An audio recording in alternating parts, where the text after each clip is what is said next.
A warm welcome to you. Thank you for joining us. This is Platform. I'm Ruth Aguilera. The recent judgment by the Supreme Court on local government autonomy has no doubt raised concerns and critical questions. Now, following the Apex Court decision, it becomes unconstitutional for state governors to hold funds allocated for local government councils. Simply put, the 774 local governments in the country are now to manage their funds independently. Would you say it is uhuru for local government councils or not? Well, by virtue of Section 162, subsection 6 of the 1999 Constitution as amended, which created a joint state-local government account, state governors are entitled to utilize money due for local government by awarding contracts on behalf of local governments in their states and any other transactions. Well, some local governments have already started latching on their new mandate. As reports say, no fewer than 13 states have fixed dates for local government elections. States that have commenced council polls preparations include Kaduna, Kogi, Bauchi, Katsina, Osun, Enugu, Benue, Rivers, Jigawa, Imo is part of that, Kebbi, Abia, and Anambra states. But beyond that, the issues around the local government autonomy remains complacent with local governments, but it's sought to prevent state governors from dissolving democratically elected local government councils and establishing caretaker committees, actions that violate constitutional provisions.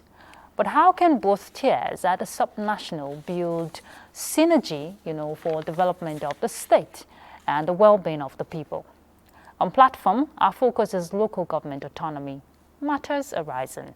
Our guest is Senator Barrister Ibrahim Khalid Mustapha. He's representing Northern Kaduna Senatorial District. Thank you very much for joining us, distinguished. Thank you so much for having me. It's our pleasure to have you here. And just before we bring in our panelists, let's let you in a bit on who our guest is, beyond who we just told he is. I told you he's a Nigerian politician, currently representing Kaduna North Senatorial District in the 10th National Assembly. He defeated his opponent after being elected in the 2023 general election. But he has served as a member representing Soba. That was from 2007 to 2011. He has also served for that constituency from 2011 to 2015. He's a legal practitioner and former special assistant to the president on legislative matters. Let's leave the profile there, right? Well done. Thank you so much. All right. Our panelist is one of our correspondents here in NTA, Kenneth Enanim. Kenneth, always a pleasure to have you join us on Platform. Thank you, Ruth. It's my pleasure to join the program. Thank you so much. All right. Senator, all right. Local government autonomy, following your track record, I know you've been part of the committee for the Constitution Review, even the last tenure you served, pushing, for this local government autonomy. And I'm sure you're among those who finally heaved that sigh and said, uhuru for them. Yeah. But is it really uhuru for them? So tell us your experience and Thank what you very think much for about this question, whether it is really uhuru for the local government or not. Most importantly is that people have been advocating and yearning for local government autonomy for a very long time. I've been a member of the House of Representatives in the 6th and 7th Assembly, and I could remember, though I was equally a member of the Constitution Review Committee at that time, both in the 6th and the 7th Assembly. And all the time we will pass this, the National Assembly will pass this bill for local government autonomy. But when it reaches the state, you'll find out that it is always difficult to have to, we've never gotten this two-thirds of the state agreeing to it. Maybe because of the fact that they have been enjoying the funds of the local government. But let me sincerely thank the Attorney General of the Federation for taking the bull by the horn to approach the Supreme Court, and at the end of the day, everybody is now having a sign of relief that the local government funds will be adequately taken care by the local government themselves. It is true, we may say, yes, what has happened by the Supreme Court decision is good for Nigeria, but there is still that question you've asked, whether it is an uhuru for the local government. I want to believe it is not fully yet uhuru. Okay. Yeah, because there are other elements or conditions or factors that one has to look into, because now local government funds are now said to be controlled by the local government based on the Supreme Court decision. But are they really going to be controlled by the local government themselves? Perhaps the state may come in view of the fact that there are other some conditions or factors that one has to look into. Now, if you look at Section 7 of the Constitution of the Federal Republic of Nigeria, we established the Local Government Council, though they said it guaranteed for the establishment of local government through democratically elected process. Yeah. That is one. But any other establishment, finances, administration, and policies of those local government will now be controlled by the state houses of assembly. Yes. And it is still there, not amended. That means there is still a key that can control the local government's finances and any other thing you can think of. Okay, Senator, we'll dissect all the issues around that. Kenneth is itching to ask a follow-up to that. Kenneth, go ahead. Yes, my question would be, looking at the Section 2, subsection 2 of the 1999 Constitution as amended, that says that Nigeria remains a federation with constituting units and the federal capital territory. The local government were not mentioned there. Now some people are now, relying on that section to say what the Supreme Court did against the 1999 Constitution as amended. Since all the while you have been looking at the Constitution, have you not, looked at that side? You see, we are all along trying to see how we can get autonomy for the local government holistically, not in this kind of format. But it is good we have started by financial autonomy granted to the local government through the court. Supreme Court has granted that, which is also, and they have the power to interpret the Constitution, and which they interpreted and said, yes, the state governments have no powers over the finances of local government, which is a step forward to getting this autonomy which people have been yearning to have. So there are a lot of things since the Constitution is undergoing review by the National Assembly, all these issues will be looked into and see how we can make amendment in order for it to go in line with what the people of Nigeria wants as far as local government is concerned. Okay, well, from reports, I want you to give a clarity, since you're part of the committee for the Constitution review. Financial autonomy, there's no place for the local government in the Constitution. I need you to clarify on that, because the section 162 subsection 6 that provides that with this judgment now, local governments are entitled to handle their funds by themselves. So clarify that aspect. Because there's been different sections of comments on it's not there, it's there, so please clarify. You see, the most important thing is that there is a judgment of the Supreme Court, which nobody can now challenge. Yes. It is final and final. Yes. Okay. Whatever it is, what the Supreme Court has said that is the law, and you have to go by it. So whatever anybody will say as regards to that is just mere comments, side comment by people. So as a lawyer, I cannot just fault what the Supreme Court has done now. Yeah. As far as we are concerned, finances of the local government is owned by the local government and to be taken care of by the local government. So, but do you think there will be synergy, between the local governments, local government chairmen or councillors, and the state government? Because for a while, they have been the ones in control, handling projects and all of that. It's all about the development of a state, right? Yeah. But these local chairmen are closer to the grassroots. Yes. So what do you envisage? Yeah, I envisage some kind of problem as in the operation of these local government's funds vis-a-vis the fact that the state is also in control. And state assemblies are in control of the local government as far as finances is concerned. Yes. That's why I said even Section 7, which created the local government, said their finances, and any other thing will be done by the state houses of assembly. So you find out that they are not fully autonomous, because whatever they have to do, they have to go back to the houses of assembly or house of assembly to look for, even in terms of their appropriation, they have to take their bills or whatever to the house of assembly for passage. Yes. For passage. So you find out that they are still not yet fully autonomous. So go ahead. Okay. Could it be the reason that people in their different quarters are making or giving out the opinion that the local government, that it's not going to be very easy for a local government chairman to emerge because they are still under the control of the state government? Looking at what former governor of Ekiti State said, Ayo Farishe, that it's very, very difficult for a local government chairman to emerge without a sitting governor standing up for him or supporting him. Looking at all these factors, that they still have to come back to the state government for their finances and their bills and all of that. That is it.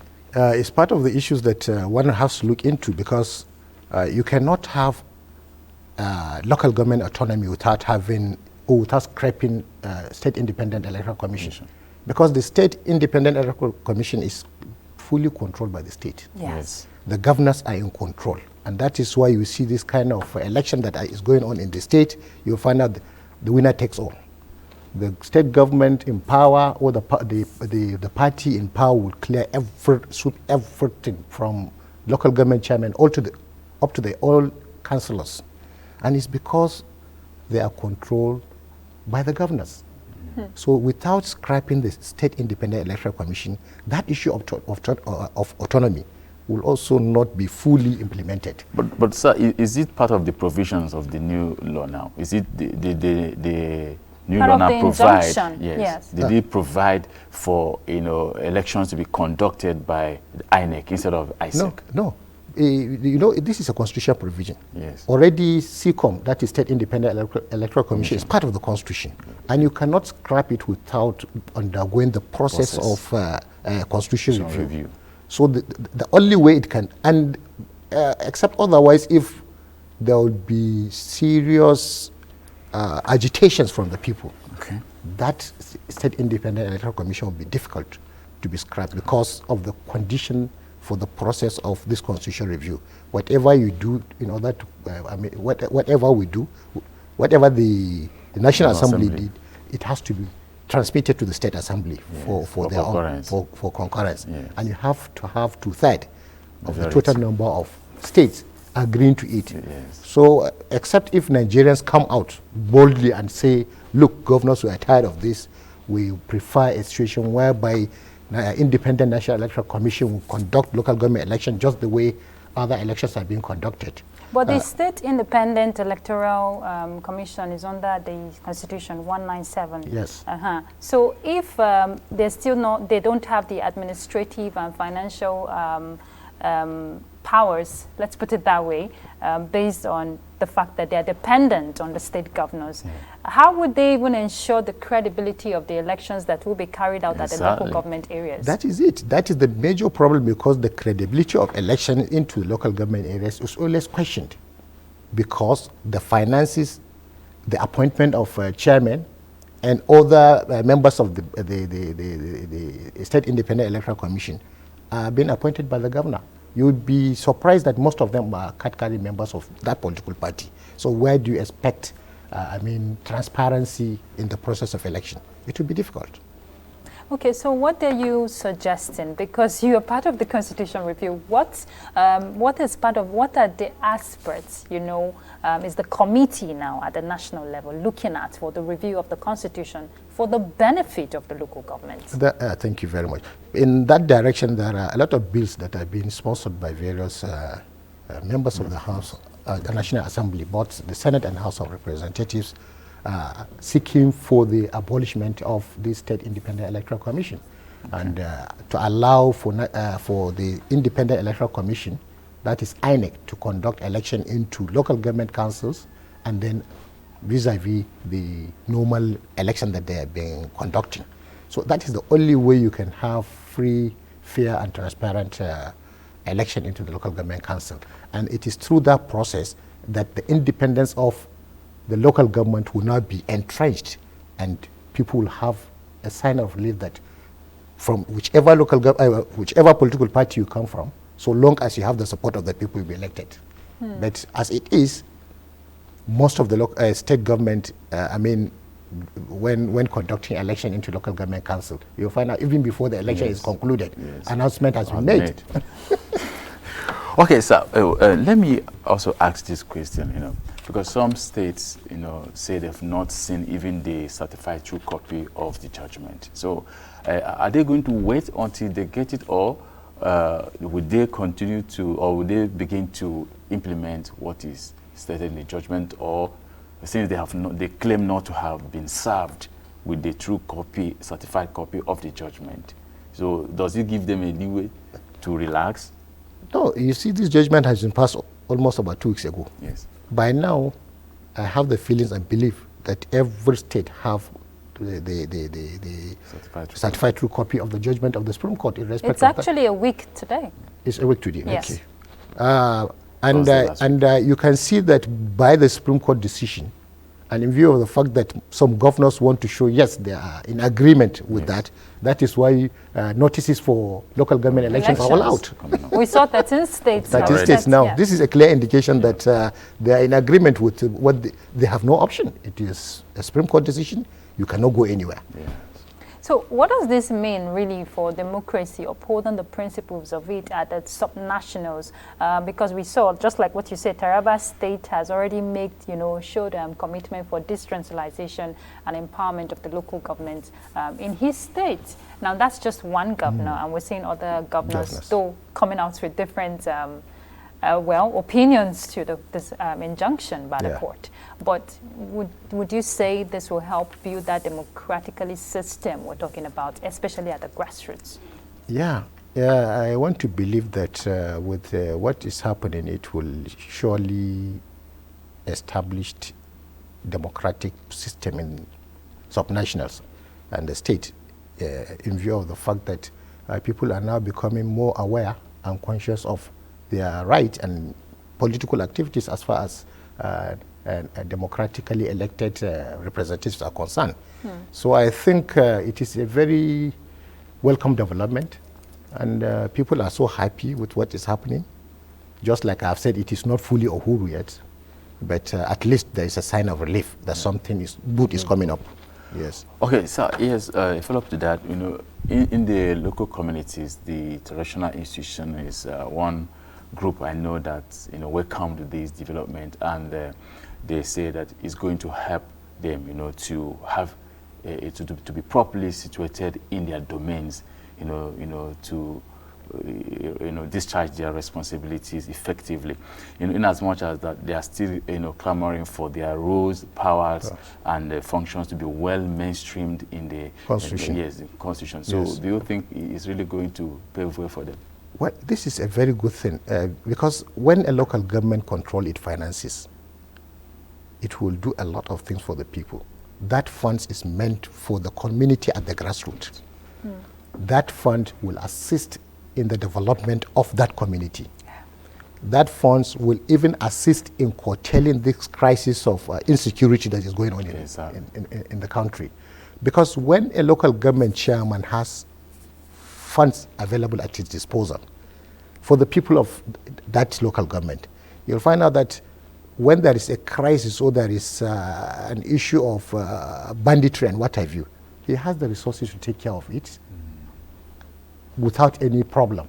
Because now they're handicapped. They are handicapped. Yes. When they say something wrong is going somewhere, they have to look for money from the state government because their money is with them. But if they have the funds, I assure you, they will deploy that resources in order to curtail that problem. And that is the most important thing. And that is why people are saying that people are happy with the judgment of the Supreme Court. All this issue of small problems, even the issue of feeding, this food insecurity that we're having. If the local governments have their funds available at their disposal, they can tackle some of the issues without waiting for the state government or the national government and the federal government to do it for them. But they will also need the support by community people because, of course, the people have been used to operating at the state level, you know, even before it gets to them. So there is need for enlightenment, rather, you know, for the people at the community level to understand that now you have the power to raise questions. Your monies are now in the hands of your local government chairman. The person you elected. Yes. So how do you think we can bridge that gap? Because the people have that orientation for a long time that this is who they know. Now, the judgment is saying this is who you should question. Thank you very much. Because I think this is an issue that people are used to it before now. Sometimes in 1999 towards 2003 to 2007, funds of local government are controlled by the local government by local government council, and people are used to it that whatever they need from local government for the benefit of the community, they go to the chairman of local government. Yeah. It is a sudden change from what it used to be to what is happening now. In those days, local government chairman controlled their funds. I don't know how it happened that now, so around 2007, everything changed, and then the governors became the custodian of the local government funds, and that is why they used to do this local government, when at the end of the month they do what they call it how they share the money through the funds come directly from the federal to the state government, and then the state government will call the local government, and then they will distribute the money. They have a name for it. Not like FAC at the federal level. It's just like that at the state level too. That is where they enjoy themselves. It is like a salad day on that day, when every local government chairman and his retinue of staff will come. Yes. They will take a lot of things because they were sharing money then. Yes. So this thing is now stopped by the Supreme Court decision, which is very good for the people. Okay, so yes, that also reminds me of what, questions that, people are asking. Okay, how would the local government now access these funds? Some people are asking, is he going to be paid into the chairman's account, into the local government chairman's account? Who is in custody of this money? Who assesses it from the federal government? So, it's as simple as ABC. It has always been. Now, even after the local government, joint state and local government account sharing formula, yes, the money that is left used to go to the account of that local government, and the local government used to access it through the chairman and the treasurer of the local government. That is how it is going to go. The federal government will now directly, transfer local government fund directly into the local government account. And then the local government, just the way they were accessing the funds, that is how they will continue to access it. You said something very critical earlier. Primary health now is directly going to be under the local government chairman. Roads at that small level, and also the other basic amenities that is required. Why I asked the question of enlightening the people, because of transparency and accountability. Now, this is a big one around the necks of local government chairmen. What do you think they should begin to do in terms of building a structure that they've not had for a while, and now this is coming on them because of transparency and accountability to the people who they're serving? That's very good, because one thing you have to understand is that in those days, anybody can just aspire to become a local government chairman because his funds are being controlled and financed by the state. Right. But now I have the feelings and the belief with the autonomy, most especially financial autonomy. I assure you, see the caliber of people that will be coming out to contest for chairmanship. They will be coming out to contest for the position of chairman. Yes. You would be surprised. There will be people of high integrity, people who are very competent, qualified to handle any position anywhere in the country. Yeah. These are the kind of people that will now come out to contest for the election. And that is why we have the feeling that, yes, when these things are being done, the community will get what is expected of them to get. All these primary health care, local education authority, construction of small bridges, dams, and what have you for the access road for the benefit of the people will all come into limelight, and people will be happy. And that is why it is important for the state government to allow the local government to utilize their funds for the benefit of the people, because it is the local government chairman that knows the likes and the wants of the people. But somebody, a governor who doesn't know the remote areas in nooks and crannies of local government will not be able to know what is it. They will just be building things that even the society, the community doesn't even need. All they're after is to just award contract from the funds of local government.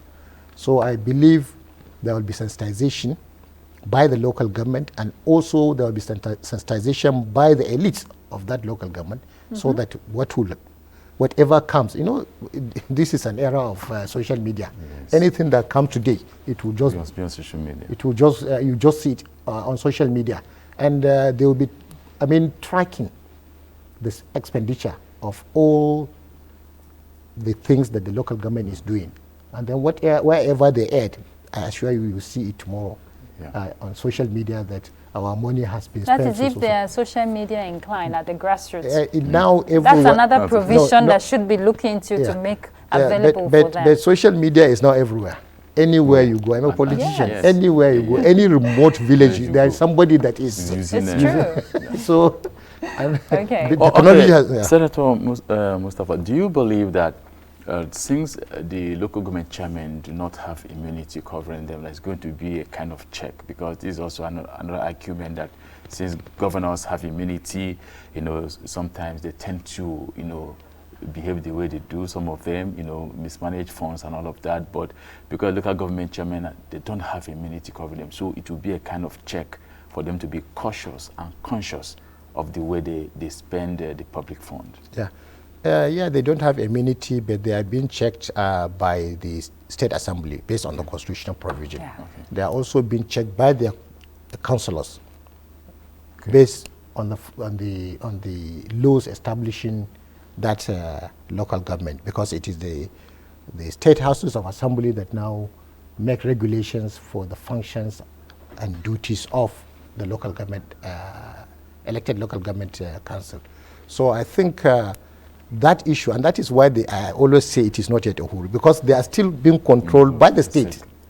Their funding, their bills, their appropriation, whatever they are going to spend, expenditure has to go to the State Assembly for approval, just like the normal thing. And if they add or they do something wrong, it is the local government that will, the State Houses of Assembly that will now check them by way of discipline. And if the governor is not happy with the way a local government chairman is carrying out his, he will now use the State House of Assembly to checkmate him, and then possibly the impeachment may not be by the State House of Assembly, but by the local council. Okay, sir. Okay, let me also quickly ask you this. Governor Makinde of Moyo State, has already set up a committee, an advisory one. Yes, they will now review the judgment in order to come up with a homegrown solution to some of the challenges he anticipated that might come as a result of the new status of the local government. Is it a step that other states should they borrow a leaf from him? No, I think it's good, because once a policy is a new policy comes up, there is the need for you to have a technical committee that will look into it with a way to see how you can build up upon what has been done, so that at least it will be like an advisory committee. There is a judgment of the Supreme Court, we cannot do otherwise, it's final. So what do we do in order to do what is right? So that committee will advise him. I think what he has done is right, and I will advise other governors to take leave from him. All right, let's pause with the conversation. We have to take a break. We'll be back in a moment. Don't go anywhere. A method for digital literacy is a bot that you can use, you can interact to to learn more about digital literacy. Hello, it's our pleasure to have you join us on Platform. I'm Ruth Aguwele.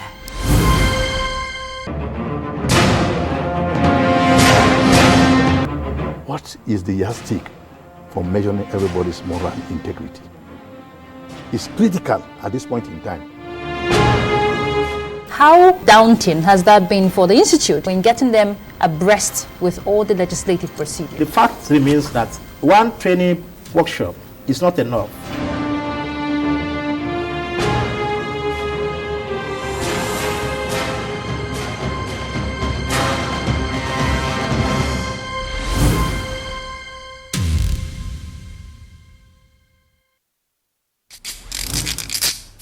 What are we doing as a nation to first of all settle our teeming populace, especially the NTA's political package with a third eye on the nation's political scene. I am Fisa Ogunfuyi. Welcome. You have to be very careful giving space to people who are obviously sponsored to further the agenda of some other groups. There's a lot of questions. A lot of questions in a closed door sessions. Some of these issues, some of the problems bedeviling the their. In fact, between June 1st and July 17, 19-point-something billion has left the coffers of the NDDC. I can say my constituency, they need everything because we don't have anything.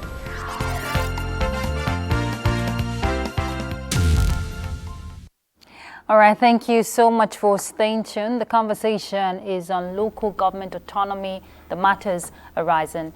Senator, before we took that break, you were just talking about how caretaker committees that Nanim raised earlier. Yeah. Now, for this, let me quote what the Apex Court said. He said, a democratically elected local government is sacrosanct and non-negotiable. Now, these caretaker committees, you know, that has been established for a while by the state governments, what will happen to them? I know they're automatically dissolved, but building a structure now for the local government is something that is also sacrosanct. How would you recommend, you know, this local government to start building their own structure from the scratch and not dependent, or rather depending on the caretaker committees that has been established by the state government? Yeah. Thank you very much. You know, caretaker committee has all along, for a very long time, there is a Supreme Court decision to the effect that caretaker committee is unconstitutional. Yet some governors in other states, most states, the moment the tenure of local government expires, they will just constitute a caretaker committee, which ab initio is unconstitutional. Yet they overlook it and just go ahead to do what they feel they should do. But now, with the pronouncement of the Supreme Court, it is very clear that every state government will now have to start thinking of how to constitute, not only constitute, but rather constitute a state independent electoral commission to ensure that the processes of local government election comes before the expiration of the tenure.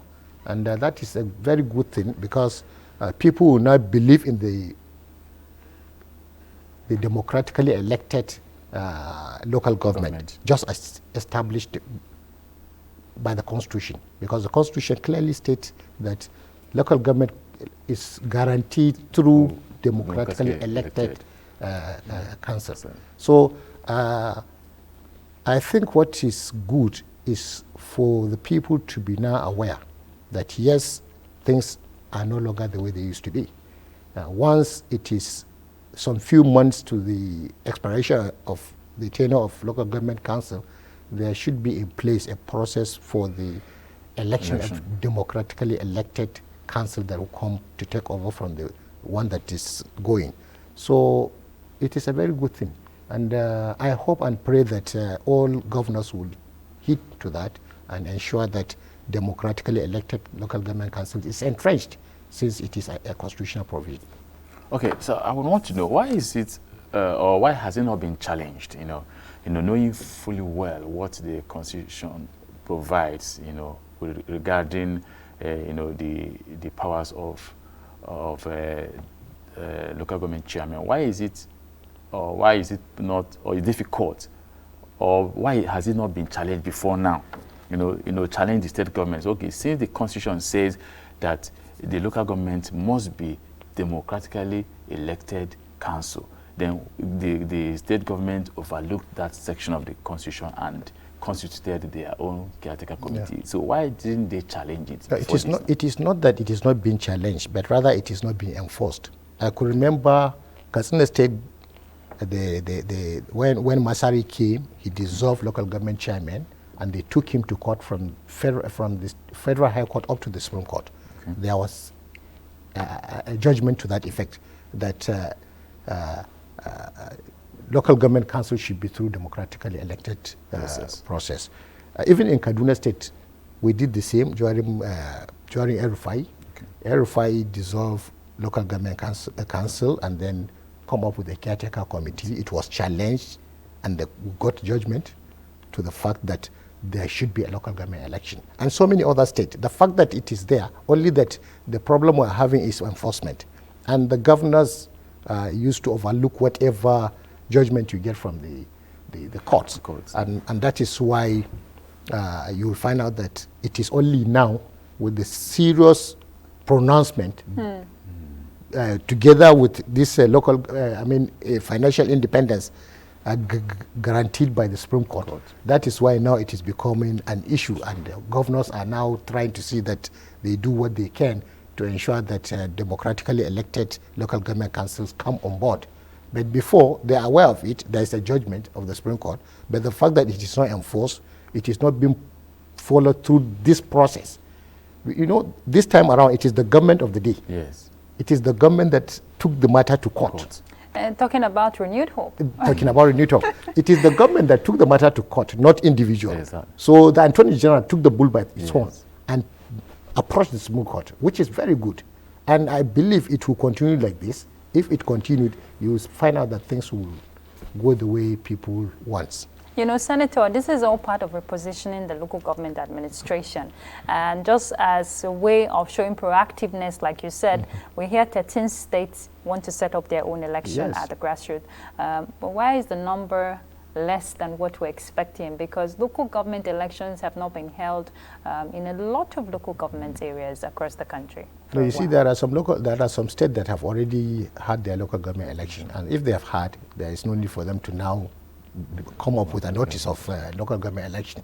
And I believe by the time you look at, you find out that only those 13, or perhaps not more than 15 or 16 that are yet to conduct local government election in their various local government areas. Because I know Taraba just finished theirs. I know Adamawa had theirs. So many states have had their local government elections. So these are the ones, like in Kaduna, where the local government chairman, the tenure will end in September, and it is good that notice has now come up. So by the time we have our election, those people, the current local government chairman, will have been on their way out, and then the new ones will take over. Which brings me to this question just before Kenneth comes in. The election will say a lot and will determine a lot going forward. It's one thing to have an injunction by the court. It's another thing. You talked about enforcement when Kenneth asked the question of this has been there, but it's not been enforced. So how would we, or rather, how would the communities ensure transparency and credible, fair elections at the grassroots level? What is expected of the Independent National Electoral Commission at the national level in terms of intervention, to the State Independent National Electoral Commission? You see, thank you very much. That is the major issue because now when you are going for an election, the party in power will now have some kind of powers showing this is how the local government election is going to go, and then incumbency. Yes, and then the other party that is not in power will begin to feel jittery that even if they go into this election, they're not likely to get. There may not be fairness in it, and it's not likely that any one of them will win. So, because the Constitution has already established State Independent Electoral Commission, there is no way how the Independent National Electoral Commission will now come into play, because there are two separate bodies with separate powers. Theirs is to conduct social election, and then the State Independent Electoral Commission is to conduct election into local government councils. So they cannot intervene in any way? They cannot intervene in anywhere unless... But they can observe. They can observe. And they can make recommendations. Yeah, at the end of the day, they may end up saying that the election was poorly conducted, or it was a winner takes all. There is a lot of flaws in the election, but that will not change this situation. So it won't be taken into account? It's just an observation. But most importantly, in order to have a transparent, free and fair election in all local government council, is to make sure that all elections are now being conducted by National Independent Electoral Commission. The moment that is done, people will have confidence in going into the election. You're part of the Committee for Constitution Review. Is that being put into consideration? Yeah, that is what I said. It's, there are some bills for consideration to ensure that State Independent Electoral Commission is scrapped, so that the powers will now be moved to the National Independent National Electoral Commission. Yeah, there are a lot of that. Even the Attorney General of the Federation made that observation. Because if you really want a true local government autonomy, you have to have a credible and independent body that will conduct this election. Because as it is now, you say state independent, it's not independent. It is being controlled by the state, by the government in power. And therefore, there is no way, no how you can have that fairness, that free and fair election you're talking about. Okay, so I would also, ask this question now. Election, is around the corner. Every state is making preparation to conduct, local government elections. Now, what would be the place of the councillors who sit at the council chamber? If the local government still need to go to the state, to get some appropriations and get some other things. So what is the place of the local government councillors? That is it. The most important thing is also part of it. If the local government councillors will now sit down and appropriate, and then at the end of the day, their appropriation or whatever they do is not conclusive. It has to go to the state. That means the issue of independence is still not there. That is why I said it is not yet Uhuru.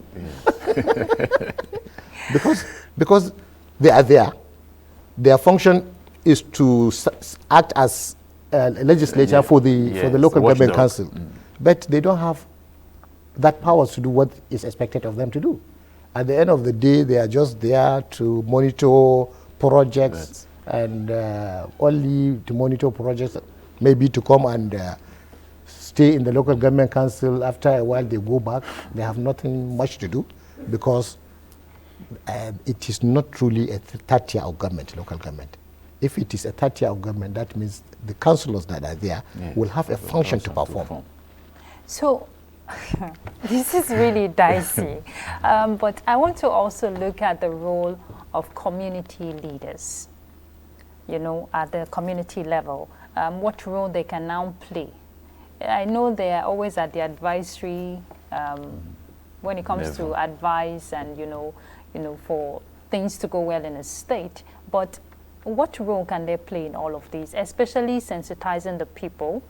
And also, because they also have a stake in a way, when this local government chairman or candidates come out and say, oh, I want to contest for this particular, they have a stake. Yeah, they have a say. So what role can they play really? We're talking about this credibility and accountability, because it's for the good of the people, especially at the grassroots. If you want to check a nation's prosperity, you look at its grassroots. Yeah, thank you very much, because they really have a role to play as an advisory way, by talking to the chairman of council on the projects that are desired by the people. They will advise them that these are the things we want, these are the things the community will be happy when you do. But it is not mandatory that they will do it. But most importantly is that if they are good listeners and taking advice from those you have said, at least the local government will prosper, and a lot of development will be seen. going on in those local government areas that have the listening ears of the people, the community leaders. You know, now presently women and youth constitute the majority of those who are electorates. Yes. They are the ones that, you know, they form associations of youth, association of men here and there. And everybody knows that now, if you want to win an election, you have to make sure that you are with them, these youth and women. So at least they can also serve as advisory body to those local government council, and they will also disseminate information that is required for people to know by way of sensitization, and which is also good. If the chairman refuses to follow that, they will say there is another time for election. When you come for your second time, you will not get it. That's why the people must be enlightened to know the power they now have at that level. I thought you were even going to mention that part of the administration of projects that they should be looking at or focus should be things that will benefit the youth and the women. People's-oriented projects. Yes. People's-oriented projects are the things that the local government council will look into. Yes. But that is why there is the need for the people to ensure that whoever they are going to elect as a local government chairman or local government councillor within the local government administration, they must make sure that that person is a person of proven integrity, somebody who is well experienced, somebody who is well known to the society, somebody the problems of who understands the problem of the people around, not somebody who is just trying to come in because he has heard that, yes, now local government has financial independence, so you want to come and take his own share. Okay, so I also want to know what would be your take, you know, regarding the dissenting voices, those who are not very comfortable with the, you know, Supreme Court judgment, especially those that say it's not really appropriate now that most Nigerians are clamoring, you know, to have Nigeria restructured, to have a true federalism. So what would be your take in that?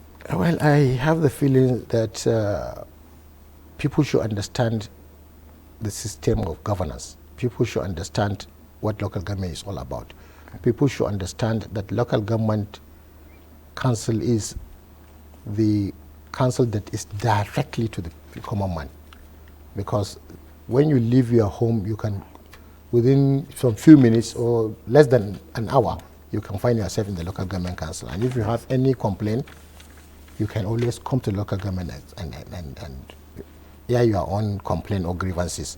They are the people that are closer to the people, so they should allow local government council to exist side by side with the state and then the federal, because it is good for the country, it is good for the society, it is good for the community.